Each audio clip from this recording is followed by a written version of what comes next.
దేవతలు మీ పడక గదిలోకి వచ్చి కూర్చోరు. దేవతలు మీ హాల్లోకి వచ్చి కూర్చోరు.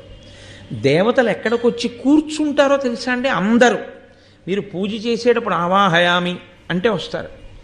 మీరు నైవేద్యం పెడితే కంటితో చూసి వెళ్ళిపోతారు. అంతే, దృష్టిపాతమే చేస్తారు, తినరు దేవతలు.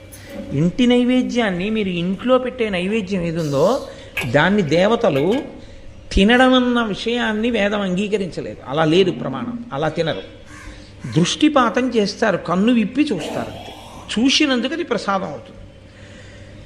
యజ్ఞం చేస్తే తింటారు. తినడం అన్న సమస్య వచ్చేటప్పటికీ వ్యక్తి రావాలి కదండి. నేను మీ ఇంటికి దేవతార్చనకు వచ్చాను అనుకోండి, భోజనం అన్న మాట వాడకూడదు, దేవతార్చన అంటారు. దేవతార్చనకి నేను మీ ఇంటికి వచ్చాను అనుకోండి, వస్తానండి ఇవాళ నేను మీ ఇంటికి దేవతార్చనకి అన్నాను. నేను మీ ఇంటికి వస్తానండి అంటే నేను భోజనం చేయడం ఎలా కుదురుతుంది?